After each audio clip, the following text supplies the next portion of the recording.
Hey guys, I hope this finds you well and having had a nice restful spring break.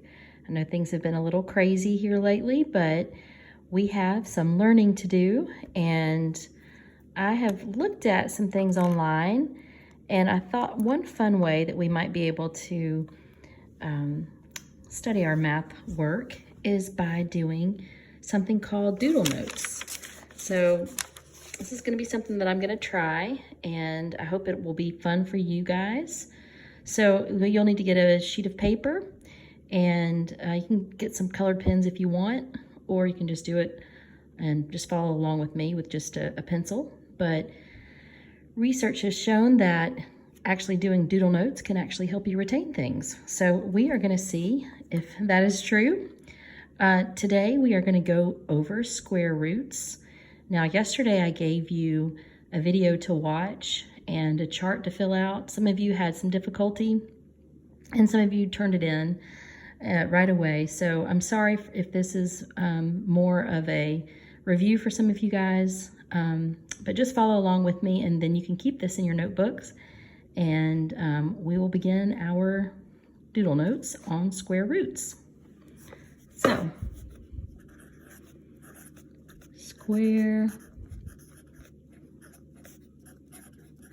roots. So, yesterday in the video, we said that the square root of a number x is the number when multiplied by itself equals x. So this is called the radical. It's the sign that denotes the square root. Call it the radical sign. The radical. So the radical of a number x is the number when multiplied by itself equals x. So we can do a chart just like we did yesterday, where if we say the square root of 1 is 1 since 1 squared equals 1. The square root of 4 is 2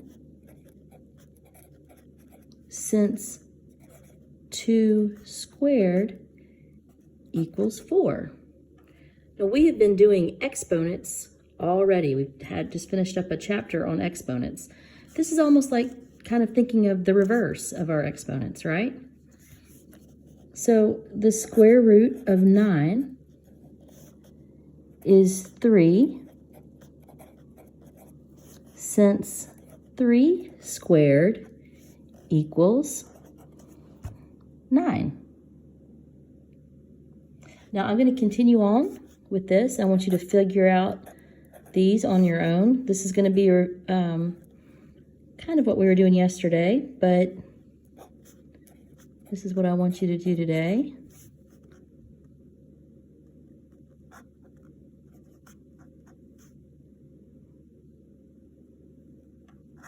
Oops, sorry, squared.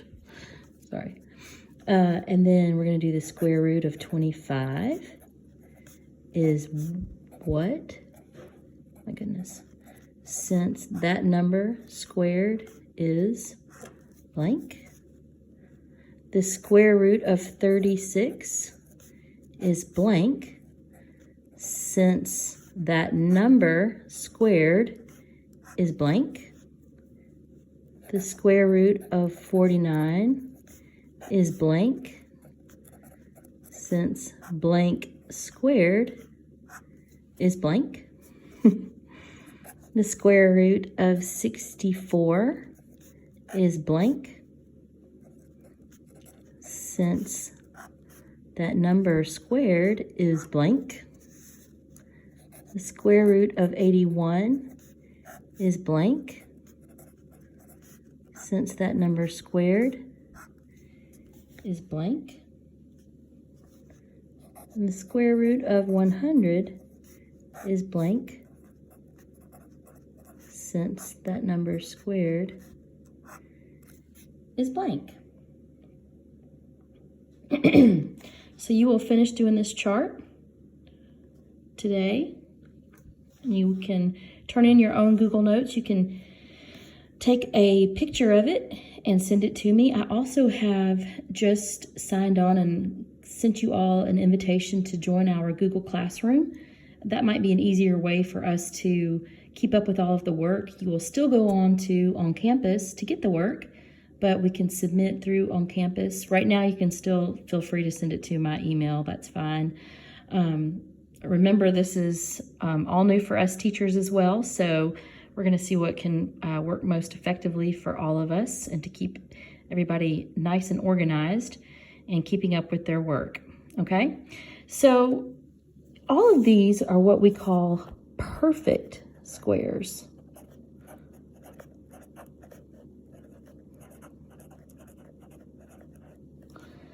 And perfect squares are just a number that is the square of an integer. So just a number that is the square of a,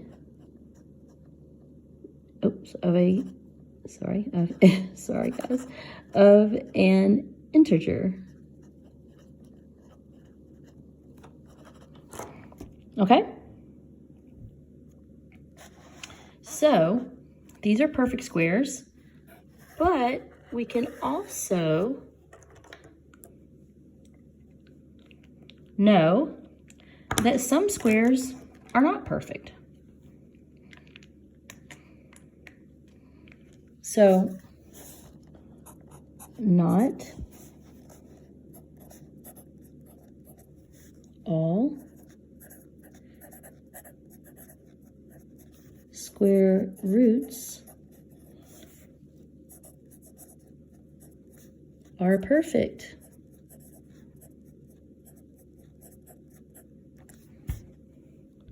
Kind of like us, right? None of us are perfect.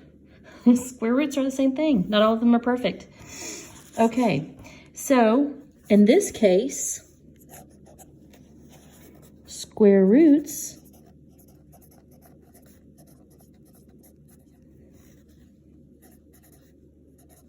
can be estimated.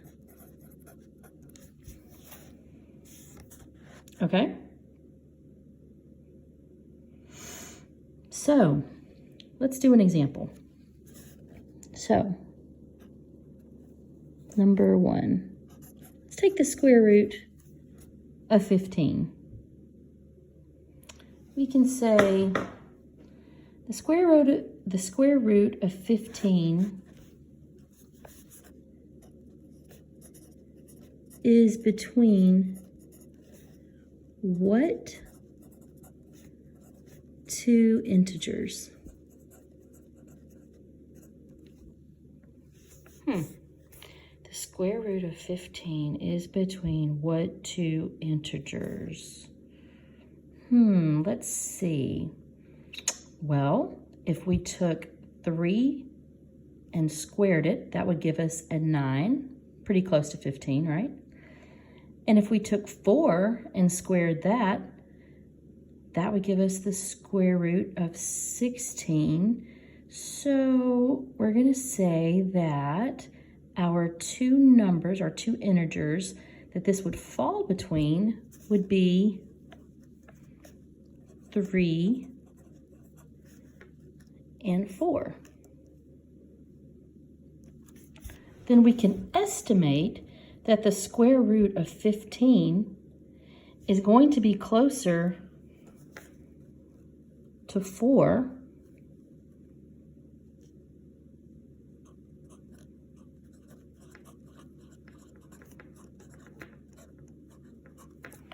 because we know that the square root of 16 is closer to 15 than the square root of 9.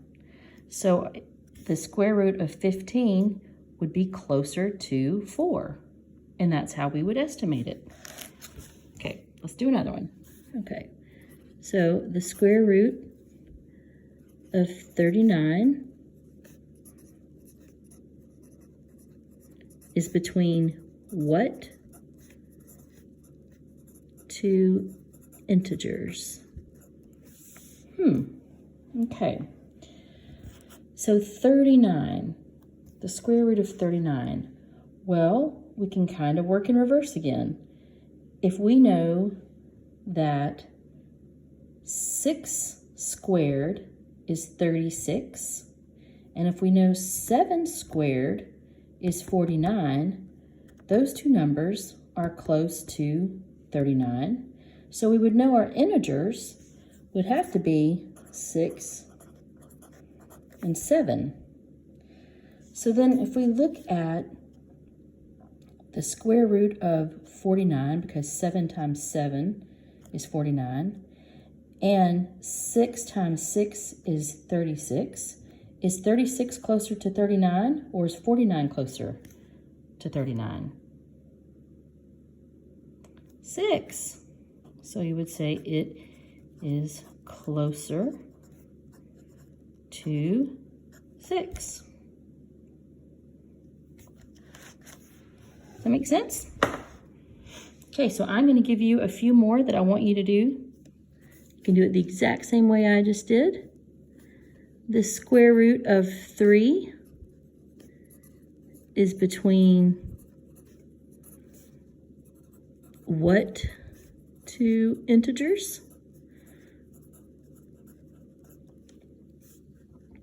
You'll give me those two integers. It is closer to, fill in the blank. Number 4, the square root of 50 is between what two integers?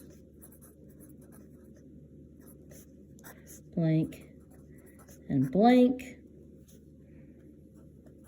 It is closer to blank. Number 5, the square root of 63 is between what two integers?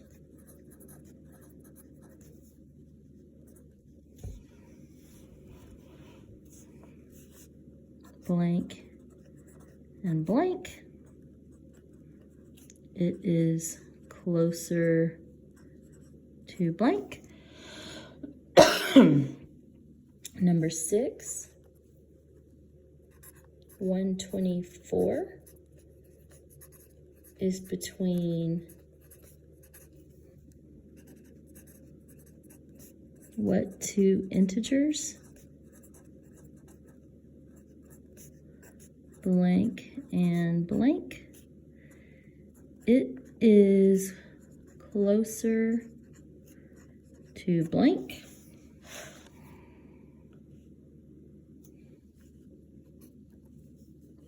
The square root of 215 is between